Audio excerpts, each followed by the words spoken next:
Welcome to episode 67 of Stageworthy. I'm your host, Phil Rickaby. Stageworthy is a podcast featuring conversations in Canadian theatre with actors, directors, playwrights, and more. If you want to drop Stageworthy a line, you can find Stageworthy on Facebook and Twitter at StageworthyPod, and you can find the website at stageworthypodcast.com. If you like what you hear, I hope you'll consider leaving a comment or rating on iTunes or whatever podcast app you use. Comments really help people find the show. My guest, Victoria Velenosi, is a Toronto-based actor, as well as one half of the partnership that runs Brick and Mortar, home of the performance spaces The Attic, The Box, and The Commons.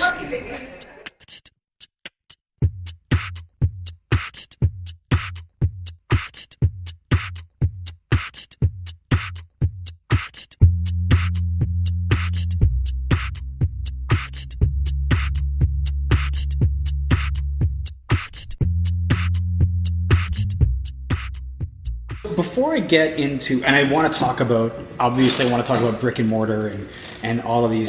No, I think it's important, like talking about in this city, in Toronto, about performance space and the misconceptions about it and things like that. Super important. But before we start talking about that, I want to talk to you about theater and what it was that drew you to theater and why you want to do it. Before we even talk about being a person who runs some spaces, for theater for you, what was it about it that drew you to it, or do you remember when you first became interested? I don't remember when I first became interested in the idea of doing it, but I do remember watching The Wizard of Oz at Theatre Aquarius, and I was like 9 or so, and I was very, very shy, and I think I always kept that as a barrier to being able to do it. So I don't even know how long back this went where I wanted to, but I was watching the show, and there were kids in it that were playing the Munchkins that were in my school. And I remember thinking, really? I could, So I remember wheels turning in my head, being like, okay, well, if they're able to do it, and I don't really, they're not all that great. I could probably do it. So I remember I don't exactly know how it happened, but I started doing Saturday classes and then summer classes at Theatre Aquarius, and learning all about that stuff there. I think I have always I don't know where it came from, what psychological thing happened to me in my childhood, where I figured out that I wanted to climb the highest mountain there was. I'm going to do the hardest thing. I don't know why, but I think that is probably a part of what drew me to theater and art, and because it seemed really hard and difficult and confusing and grand. So was there an inkling at that, when did you figure out there was a thing you wanted to make your life? Because there are people who discover that it's something they love and they do it on the side, or they do it, it becomes sort of a hobby or something like that. When did it become a thing that you were going to make a major part of your life? I think really probably early on, and I don't know when it would have been. I think what I struggled with more is if I was going to be allowed to, or how was I going to convince everybody else around me who needed to make these decisions alongside me that I could do that in university, or I could do that in my life, and how was I going to negotiate all of those details? That was more my focus than whether or not it was going to be what I was going to do. Was that something that ended up being difficult? It was a little bit of a struggle. I think it was not as much of a struggle as some people that I hear about. I told my mom that I had to go to theater school because I needed the highest marks possible, and that was what I wanted to do and was as the most proficient at, because I was going to go to law school. which was like full bullshit, like absolutely not what I was gonna do. But that was how it ended up, like kind of falling into place where I was like, this will be the story that'll figure this out. Did she believe the story? I don't know. Do you think that she believed that you want to be a lawyer? I think she might have. Okay. I think she might have been like, okay. I don't think 100%. Well, probably. You know what? I mean, she'd known me long enough at that point, probably not. But I know that it was a... I went to the University of Windsor, and I remember getting into that school, and my mom's preference was that I took either a year off or went back to school, and I think she didn't want me to go. But I do remember getting in a pretty big fight about it, and it kind of being this dramatic thing where I was like, sign the paper now, and like while she was like... While the strike while the iron was hot. I don't know. Like, this is my moment to be able to get you to agree. So there was a bit of a struggle with that, and I think afterwards, my dad has stopped saying this, but for a good few years after I graduated and I was in Toronto and I was trying to do things, and he would say to me every once in a while, like, you know, are you like, when do you think you're gonna like come home? So they've stopped that. I think that's maybe. Have they figured out that it's taken? Maybe, you know, like the thing I that think you're doing? maybe. And at no point where have they, like, apart from really what I've just described, they've been very supportive. So, and are there at everything and have been. So. I had a grandmother who was always like telling me I should go back to school. Oh yeah. And she was always like, you should go back and study computers. Oh. Okay. She didn't really know much about computers, but she thought I should go back and study them. I think that was her thing. I think of it in terms of a lifestyle that like almost everyone seems to buy into. If you're like, even people who are in the arts, you buy into this lifestyle of like, you need to get the job to make the money to live, and it's very hard to shake that. It's hard for me to shake that sometimes, where it's like, that doesn't have to be the way that you organize and coordinate yourselves. Right. But I think that would be terrifying if you didn't see the merit in doing anything any other way, or if you had, as a parent yourself, organized your life like that and really committed to that being the path you take. To have somebody say, I'm going to do the complete opposite. It's like, what? You're going to die. Like, literally, that's the fear that I think drives people into that lifestyle as it is. So, well, I mean, that lifestyle that is the, work, do this job until you're 65, then you can do what you want. Sure. Is like kind of a miserable thing that a lot of our parents are doing and have done for a long time. Did your parents have misconceptions about what was going to happen in the theater world? They obviously weren't happy. They probably thought you were going to be destitute or something. Or I had people who would always say, "How the hell are you going to make a living at that?" Yeah. I don't know. What just comes to my mind when you're talking about it is I shined shoes for about 3 years, and a friend of mine was doing it first, and she got me a job also doing it, and it was in the underground path. And I remember telling my mom that that's what I was going to do as a side gig, and she got so upset. She was just like, oh God, please don't know. Like, it was like, I had like hit the rock bottom, and I was gonna, Oh wow! It's like, I don't know. It was like I had said I was gonna whore myself or something. And the reality was I made great money at it, and it was like such a good gig, and it was so flexible, and it was like allowed me to move forward and to keep going. Yeah. And so they also settled down about that after a while, but I don't know. I don't remember her ever having any reaction like that about the arts, but just that one thing. But I don't know if that was an accumulation of all the feelings she already had about it.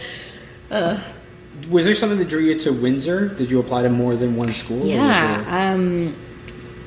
It's interesting you say that, because I know there was an article in Intermission magazine recently about one of the schools and the experiences there and the drama and the but also the treatment and the attitude and the way that things seemed. And I had auditioned for a few different places, and I just got this like kind of icky feeling about stuff. And had I not auditioned at Windsor, I probably would have just resigned myself to be like, that's the way that it is. And not everything at Windsor was perfect, and there was some messed up stuff there too.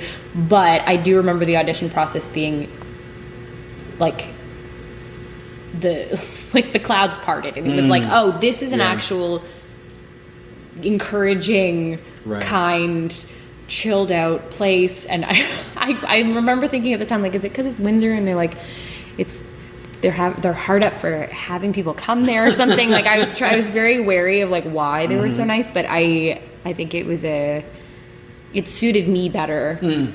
I'm definitely I wasn't, and I wouldn't be someone who would do well with being aggressively dealt with. And that was something that I recognized very quickly at the audition process. That article is one that I was reading because I know what school that is, and I know who that teacher is, and I'm upset about that sort of thing, and I think more of us should be, because the idea that could be acceptable in an educational setting with the excuse that, we have to break you down to build you up, except that the building up is, first off, the break you down is like bullshit, and the build you up doesn't happen. Yes, so, I know, you're right. That's a good point. When the build you up doesn't happen, then the whole point of it is bullshit. It's a power trip. Yeah. Then you're not. I mean, I don't think you could responsibly, whoever you are, if psychology was your main focus in life, could you responsibly break someone down? No. How can you? We've gone from the education of actors being break their bad habits down. Right, which is break you which instead. is like what it should be, is like, we're going to break down, show you your bad habits and break you of them or whatever, and like get rid of those. And it's become like, we're going to break you down. Just like something lost in translation there. I think it's a completely messed up thing that is far too prevalent in the education of actors. I knew, I didn't know the person who wrote the article, but I did know about similar stories. And I even then still just read that entire thing with my jaw on the floor. Oh my God. I didn't know either, because I've heard stories about where that school has fallen to under that teacher's, that head of acting's leadership air quotes. And it saddens me that it's there, that's where it's gone. And everything I hear is worse all the time. Because what ends up happening is you've got these people who are so, like, I understand that the teacher is probably telling themselves, we only need the strongest actors to come out of the program, the ones who really want it, so they're continuing with it. And they're justifying this horrible treatment and making people not love the business. Well, I think there's anywhere where you've got a treatment like that. Even I don't think anyone would be a teacher or a professor in any case if they didn't in some way, or even just in always, think that they are helping and doing the best thing. And I'm stressed about it, because it's frustrating to know that there are people who have a love for storytelling, have a love for acting, have a love for the community story relationship and being a part of that, who lose sight of that based on a treatment that they've received in one place. But I mean, you can I totally understand how the treatment at that place can totally color everything. When you come out and that's been your experience of what theater is, to not want to do that anymore. Obviously, you made a good choice in school, and one that was more warmer and more welcoming. I mean, no theater school is entirely warm and welcoming in certain ways, but they all, that have their advantages. You enjoyed your time there for the most part.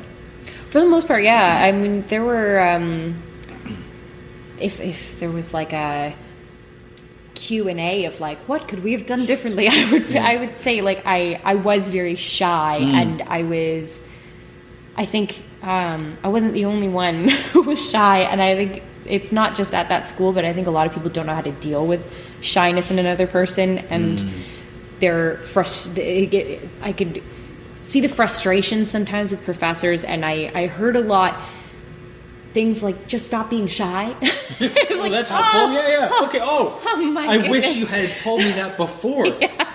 So, I got through it and figured it out on my own, and I was lucky enough to be in an environment that was encouraging enough, that and open enough and available enough that I could do that. I had space to do that. But yeah, that would be my major Obviously, complaint. not like being not shy doesn't happen overnight, but you did find a place and a way to come out of your shyness. Was that the people, or was that something that changed in you? Was that?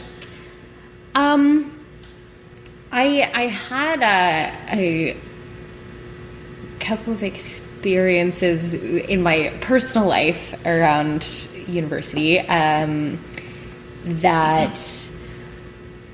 It was definitely like an actual. I had been working up to it for a long time, but it was a very fast switch for me to just be like, you know what, fuck it. That was just really. Yeah. It was There were like residual things for me to figure out afterward, but it was a very hard switch for me, where I just stopped caring. Yeah. So and caring about.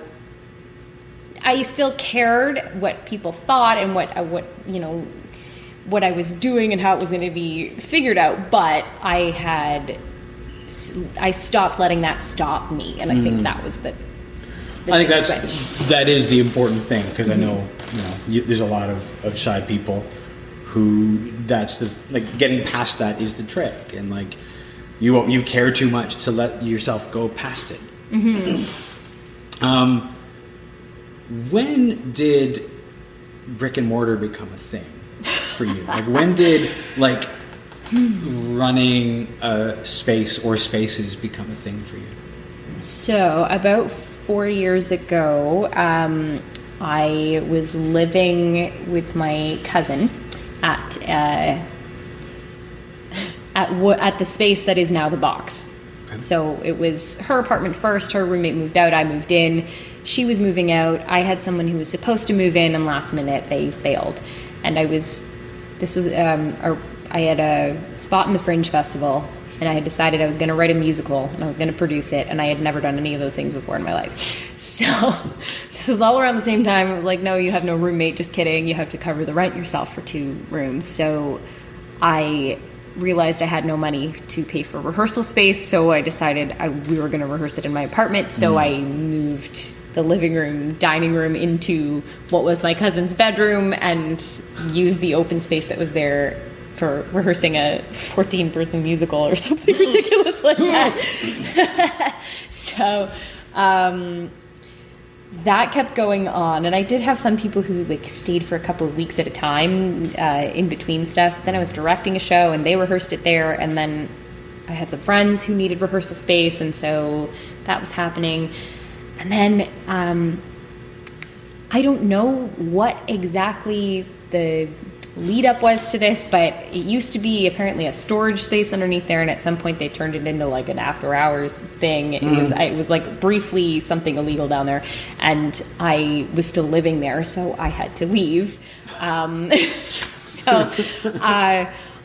I made a deal with the landlord that I could stay and try it out as commercial space only, and just kind of make a go of it. And it was my dad who suggested that I try that out. Wow. And he was like, just see how it goes. So I ended up knocking down a wall. I didn't, my dad did.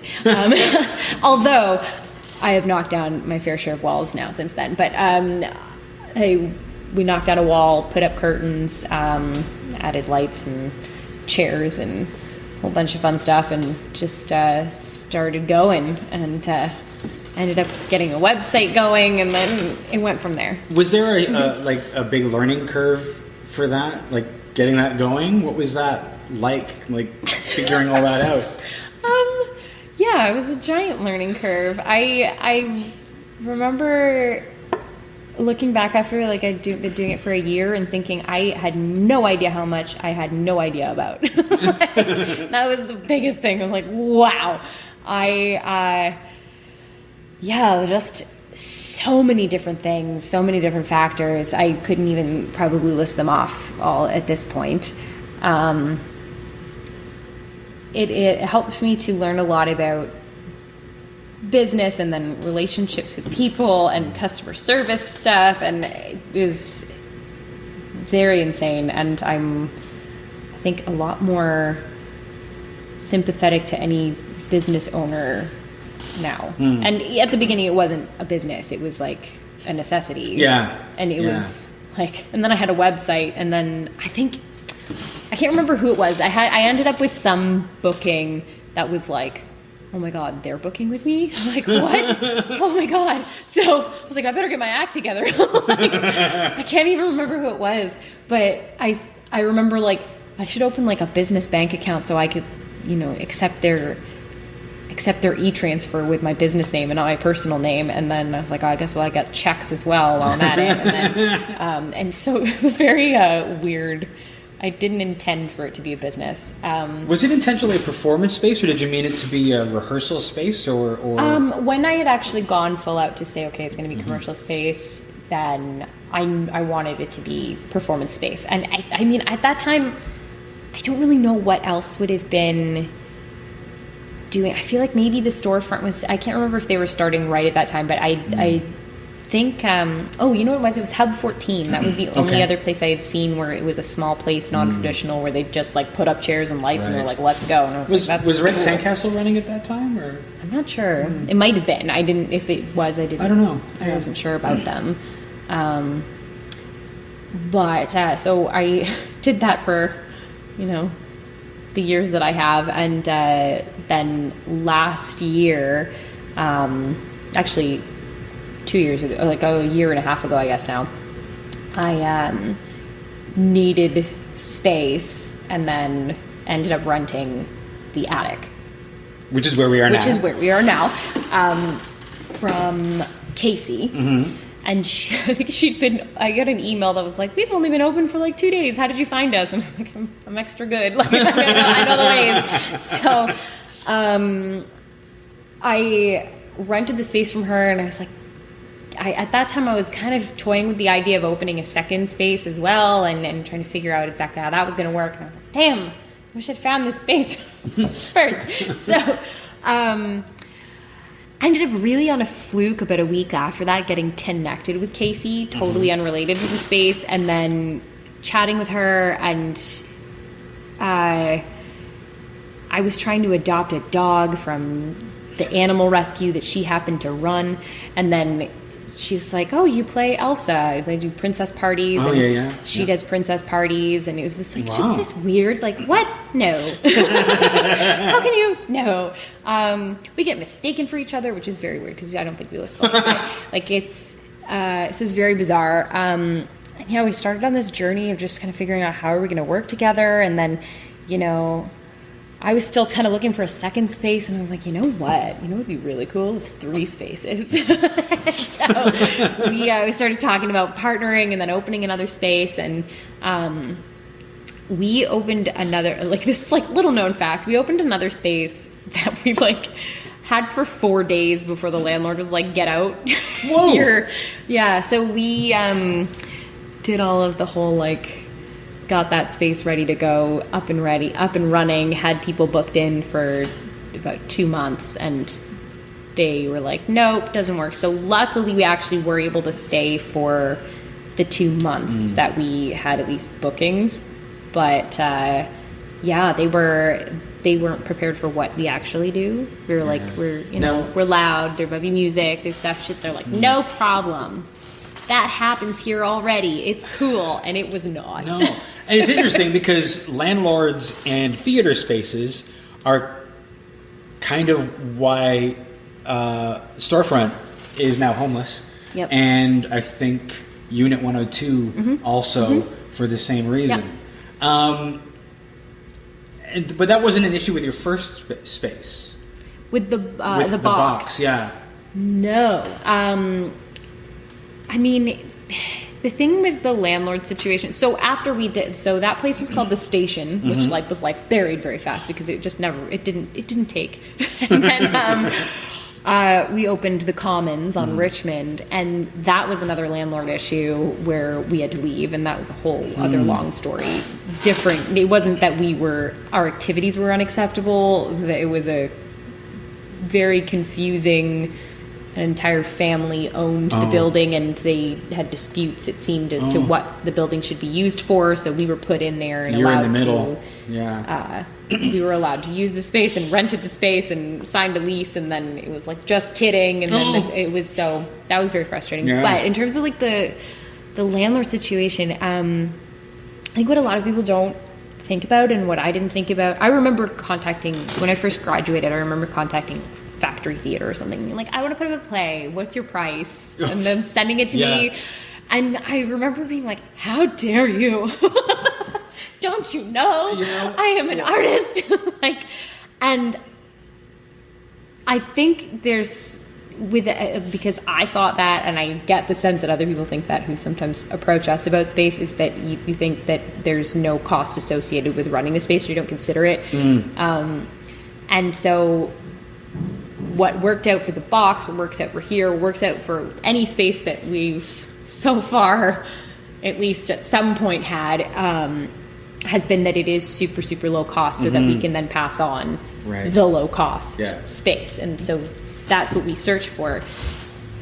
What I was going to mention is, with a low cost space, there's like one of two things. Either the landlord is absent and really doesn't care, like I'm hesitating to say shady, but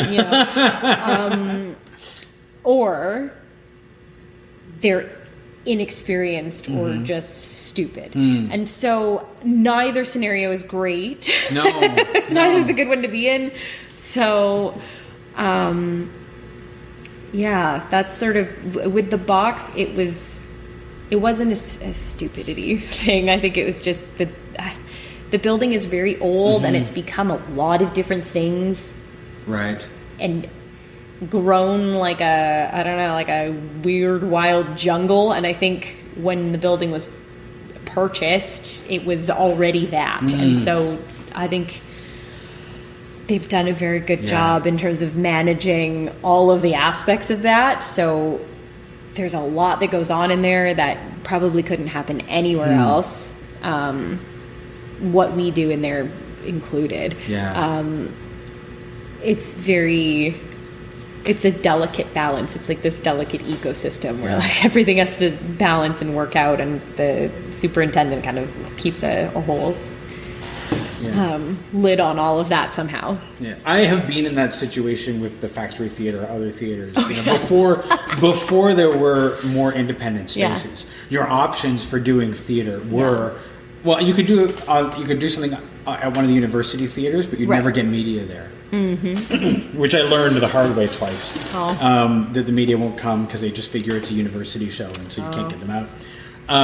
Or you go to Factory, Passmarais, or Tarragon, and you ask them how much the space is, and you figure, well, there's our entire budget and more. The ecosystem of theaters and independent spaces in Toronto is sort of in flux and changing. What do you think is one of the most important things that people don't know about running a space or like getting a space for an indie theater? I think kind of just back a little bit to the idea of what space costs, because when I started the box and when I was like, okay, this is what I'm kind of doing, it's going to kind of look like this, and I'm going to have, you know, people are going to be able to pay to use the space, and it's going to be super cheap, and I'm going to keep it as low as, then cheap as possible. I had 2 separate people say to me, well, it's not really fair, though, you're taking money from artists. And I was like, what? And I actually carried that with me for a while, and I was like, I feel like, maybe I'm not doing something really fair. I mean, and looking back in reality, like, because I wasn't calling it a business, and I wasn't exactly looking at it like that when for a long time when I first started. I worked like 3 part-time jobs, and probably like any extra money that I had went into the space. Like, it wasn't that the space was going to continue or not depending on who was in there. It was just, I was going to just make it happen. Yeah. So it's, you know, to say, oh, you're taking money from artists, it's like, well, yeah, and then I'm paying for the space. It's not like it goes in my pocket. No, and I think that's a big... I think I get the sense it's a misconception based on some of the responses, some of the conversations that I get, or some of the emails that I get from people, where it's like, I don't think people understand the difference between spending $50 an hour or spending $17. It's intention from who is running it. I think that's really one of the biggest things. Yeah, I think people, you know, sometimes it's like, I have to spend money to do this thing. You know? Is there something that you sort of, like, aside from just the fact that it costs money, is there something you wish people knew about theater space, and especially independent theater space? I think that I want to get, like, it's like something to do with garbage. I think there's a lot of spaces that obviously close, and not just the ones that closed recently, like the storefront in Unit 102, which, I mean, landlord issues, whatnot. There are also spaces that usually the shelf life is about a year for them, and they're up and then they're gone. And what I've made a point of seeking out people who've done this and where they're at and what happened, and not always on purpose, because I'm sometimes looking for space for other things or to put people in other places because we're full. And there's an overwhelming, like, exhaustion that I hear from people, and it's just like, it wasn't worth it. And I so get that.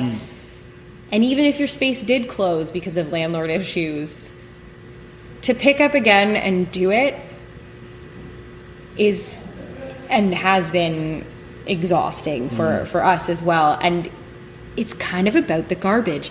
It, like, actual physical garbage. Like, it's as simple as it seems. Like, just, it's about a lot of things, but this is a good example of it. To operate low-cost space means operating minimally, which means spreading myself very, very thin, which means I can't make it in all the time. And so something like the garbage would get piled up. So the garbage piles up. Nobody would ever take it out. You know, that would be insane, I guess. Of course. But people look at it as, like, I paid for the space, I'm not taking out the garbage. They look at it as a one-time commodity versus how they can maintain it continuously. And I feel like somehow this gets back to the idea of, like, art itself is a commodity or art space is a commodity, because it is something for the community, and it is a not-for-profit endeavor when it is for us. And it's sometimes there's that, like, you know, to come in and have, like, a stack of 10 pizza boxes, and it's like, I literally Like, I was up till 5 a.m. doing, something for the space. And I, like my 90-hour work week to make this happen where I, get paid nothing. And there's your 10 pizza boxes that I've got to now break down and take out. It's like, so I think there's, people take for granted how much how much energy and heart and soul goes into keeping it going. Yeah. Well, I mean, you were saying about how some of the places that close, they close because it's just not worth it. Mm-hmm. What keeps it being worth it for you? You've been doing this for a number of years, so like, what is it that keeps it worth it? Because I like the punishment. I don't.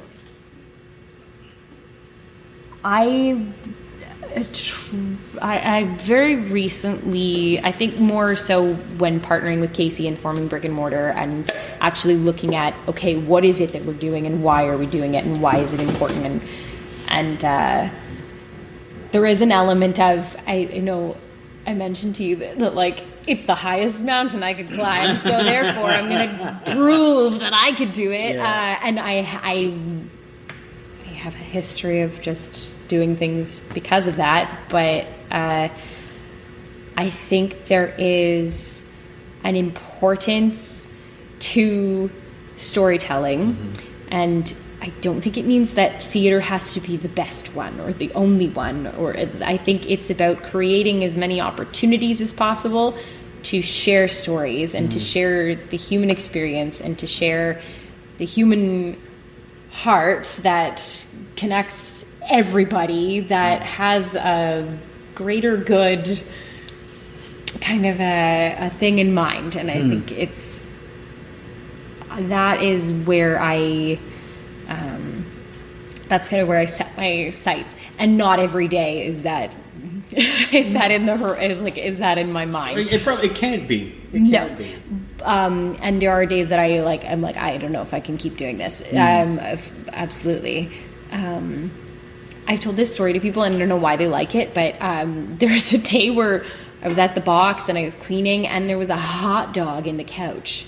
Like an actual shriveled, no bun, full hot dog. It's like, as I held this hot dog in my hand, I was like, why? Like, what is my life?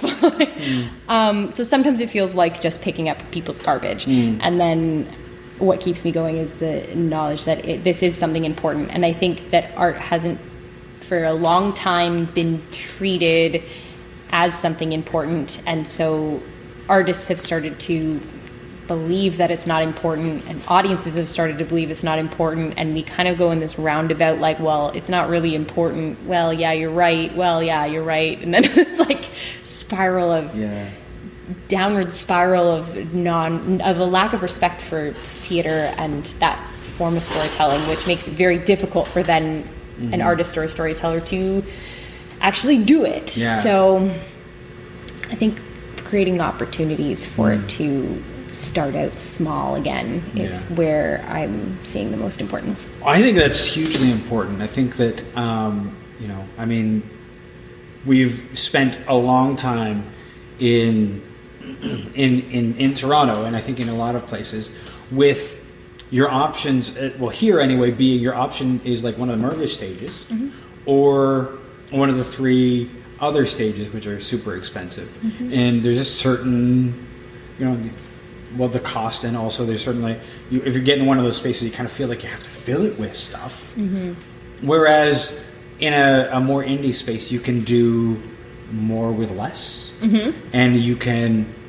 I love the challenge of working with very little. Like me too.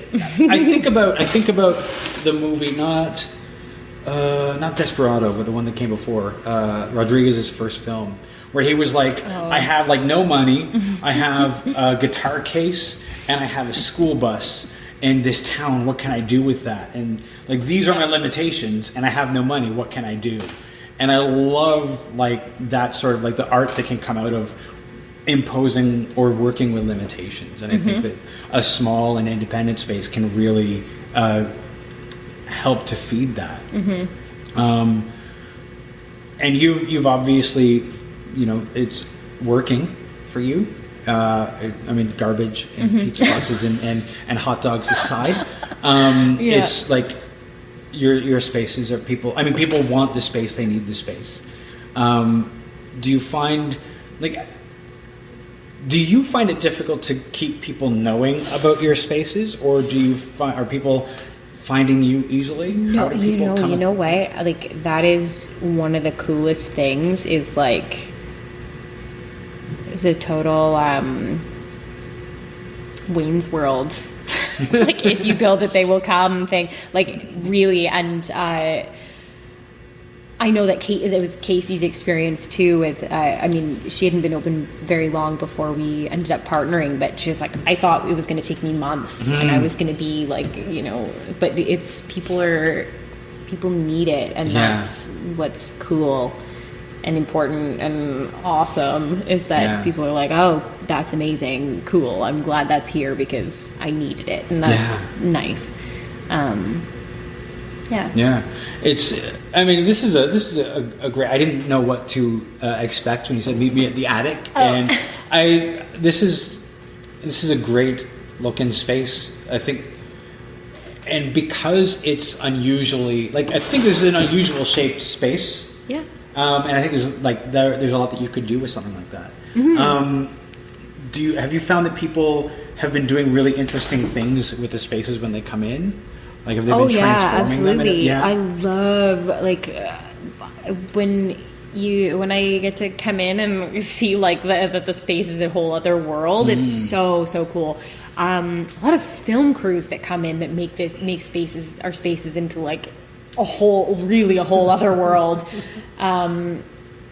Theater spaces that want to do things in the round, or theater companies, that want to do things in the round or backward or not how we would normally set it up, and they see different options and different opportunities. It's neat. There's a lot of really neat stuff that's happened in here, and very eclectic. Has running a space taken over your life in a way that you don't find the time to do other artistic things so much? Or yes. Yeah. Emphatic answer there. Well, the show that I just did is that closed on Sunday was unexpectedly challenging, with being half of Brick and Mortar and leaving Kasey sort of with both halves. So, which I thought, 3 hours of rehearsal a night, that's not that big of a deal. But the amount of phone calls that were happening in the middle of a rehearsal, were like, oh my gosh, I can't deal with that. And it was crazy how much of a kind of an eye-opener it was just this time through specifically. I guess with the third space, this is the first time with a third space that I've done a show or any other artistic endeavor that's taking me away from this, from running the spaces. It's a bit of an eye-opener on how tied to things, or how much I've made myself 24/7 available almost. So I hope that my intention is to make some changes just to help that balance. And I don't think it would mean any less availability or service to the spaces or the artists or anything like that, but it definitely does need a bit of attention for me. There needs to be some balance to the whole thing.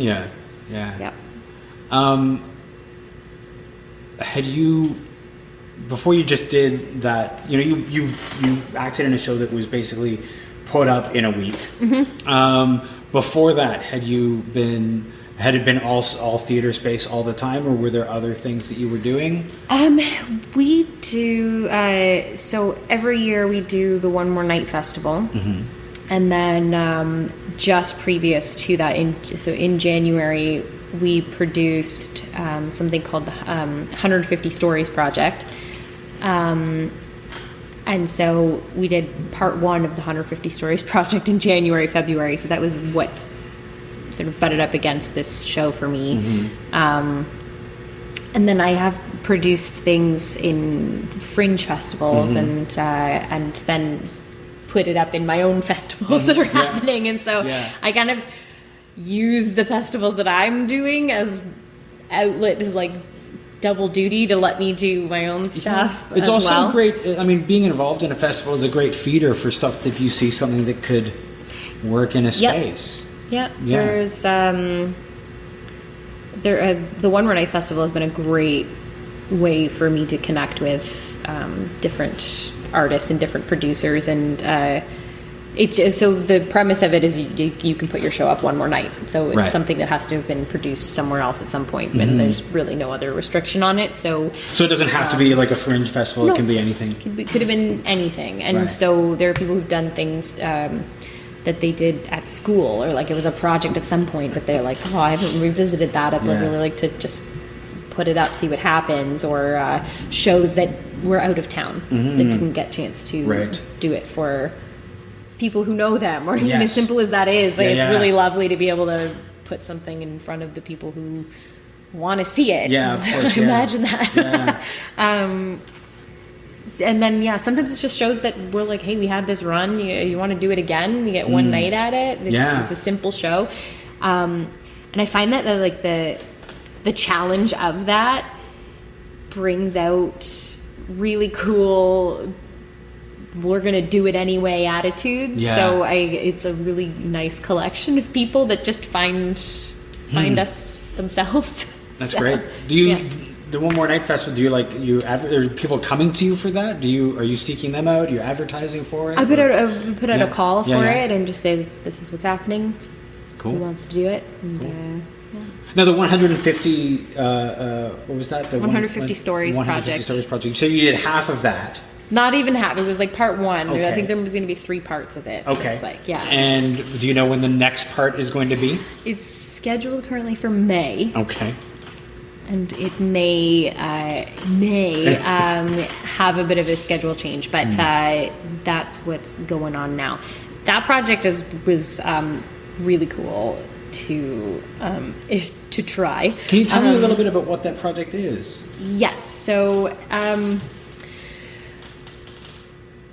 when our second new space was closing, and in like a span of 4 months, we were really exhausted, and we were actually trying to keep that space somehow, and so it involved trying to find grants for renovation to try and convince the landlords to let us stay. It was kind of a shot in the dark, but we were looking at different renovation grants, and we were doing some... I've never written a grant in my life. Kasey has, so she's the expert on it. But I was researching some things. I'm like, I don't know, maybe this information will help. And we came across some statistics for artists, and I can't remember the exact wording of it or even where it came from, but it was something like 3% of performing artists make a living in Canada. Yeah. Like as a performing artist. Yeah.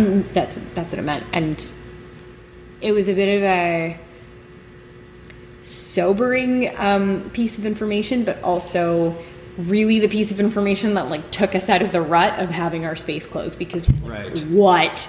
No. No. That's ridiculous. How is that a thing? And a lot of the support, we realized that a lot of the support that exists for artists and for actors is about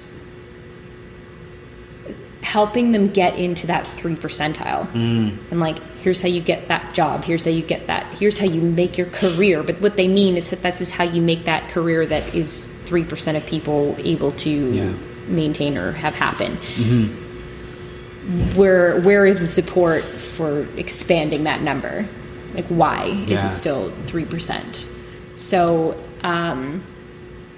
we weren't sure if we were gonna start a school or what we were going to do about it. I was like, oh God. So this was what was born out of that was 150 Stories project, which we were, we took creative entrepreneurs, what we're calling them, people who had a drive to create and have it be their own, and they weren't going to wait. That was sort of the criteria of what we were looking for, and it didn't. And we contacted people that we had experienced in things like the Windsor Night Festival or different Fringe or different places we'd been or who had done shows in the space, and we approached them and we said, look, would you be willing to do this project? And what it entails is you pick a community in Toronto, and it doesn't have to be bordered by physical communities. It could be anything at all. It could be one of them was the acquired brain injury community. And you put together a group of 10 artists that will each interview one person from for example, the acquired brain injury community, and then you come together, put on a piece based on those stories, and then you put that up once at the box, once at the attic, and have that experience. And the idea behind it and what actually did end up coming out of it was sort of a reset. The hope and was also to have a bit of a reset button on, okay, we're gonna try and create something that is super meaningful for one community and just be really specific about it. And when you have a small space with 50 seats, you can afford to be that specific.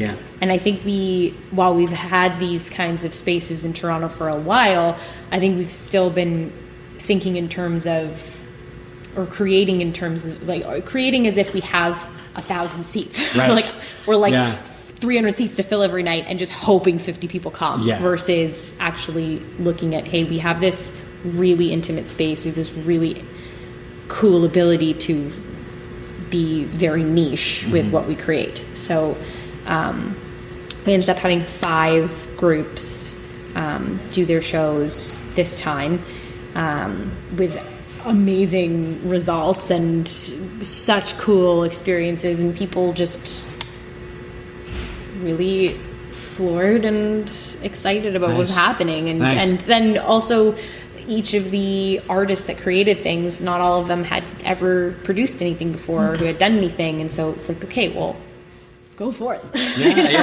Do more. Well, it's always fascinating when you learn that you can do it, right? It's like, oh, I can do it. A lot of us spent, I don't know, when I was in theater school, it was about nobody talked about producing your own work, except if it was like, oh, you know, maybe you should leave school and do, I don't know, Fringe or something, like do. It was like, and this was almost, like this was like early '90s, so it was like Fringe was barely a thing and nobody talked about self-producing, and that was like, self-producing, you failed, and now it's like, now it's like that's part of your career. But to find out that you can do it is like, oh, I can successfully do this thing. It's not magic. Sometimes it feels like maybe, but but I know, I think that's has also become more focused as the message of Brick and Mortar is that, like, you can do this, and there's no, like, it's not about it. It's when people talk about making it, it's about, like, you make it, like, you can actually make it, and that's a change that, and when I graduated in 2009, and it was still like, well, I mean, I guess you could start self-producing. What's funny about that is that I think even in 2009, it was like it wasn't unheard of for that to be part of your theater trajectory, like. But I think the theater schools are like still sometimes in that world of, well, our job is to prepare you to go to the audition, get the job, go to the next audition, get the job. That's the career you're going to have. I've been doing this for over a year, 66 podcasts. I've spoken to 2 people, and that's their career. Everybody else that I've spoken to is somebody who's like making stuff. And that's the new paradigm. Well, that's you know what, that was such a huge thing for me. I was lucky that I very soon after I graduated ended up with a Fringe slot, and for whatever reason I decided this is the climb the mountain thing. I was like, I'm gonna just do the biggest thing, and but it did give me that confidence to say, oh, it's not magic, oh, I can actually do it. And so that snowballed me in that direction. So I didn't really have to sit in that world of needing to audition all the time, and it works for people, and it works for some people. It's fine, but I'm lucky to have figured it out early that I didn't have to do that, because I don't think it would have sat well with me long term.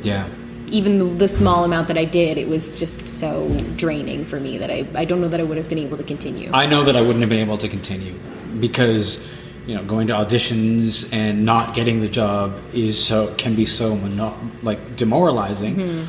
Whereas creating your own thing and like having people respond to it is so energizing. Can I ask you, early on you were talking about that fringe slot that you somehow got. Yes. And you decided that you were going to create a musical. Did you actually create that musical? I did, What was that musical? I have to know. Okay, well, it's called The Princess of Porn, the Musical. Okay. I feel like I remember that. I feel like it's pretty memorable. No, that is. And you'd never written a musical, no. Did you like find somebody who could write music and be like, please write this thing for me? Yes. I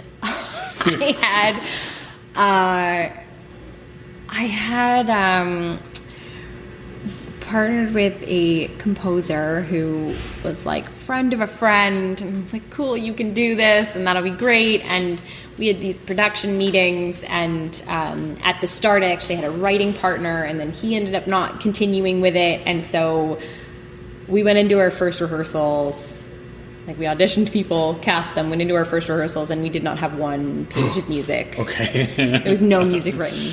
So I was at a bar singing karaoke with some friends, and there was like it was like a friend of a friend who was also there with us, and he was talking about how he was a composer, and I was like, hey, you want to compose a musical for Fringe? And he was like, cool, do you want to listen to any of my stuff? I was like, nope. So I lucked out. I mean, it was it was spoofing Disney stories, and he happened to be like the top Alan Menken fan ever, so all of the stuff that he had was like just perfect. It fit really, really well, and so yeah, that was like written as the process went. I don't know how, like we were probably the day before and new pages were going out, and it was like, okay, we'll just try and do this. And you know what, it like in terms of what the content was and how it was put together and the production process, it was a pretty big mess. But that's where if I was going to continue on, that was the first step, because it was, you know, I made a lot of mistakes there, but I wouldn't make them again. So. Well, you only ever make like that's how you learn. Like you have to make those mistakes. Yeah. Well, this has been a lot of fun. Thank you so much for talking with me. It's been great.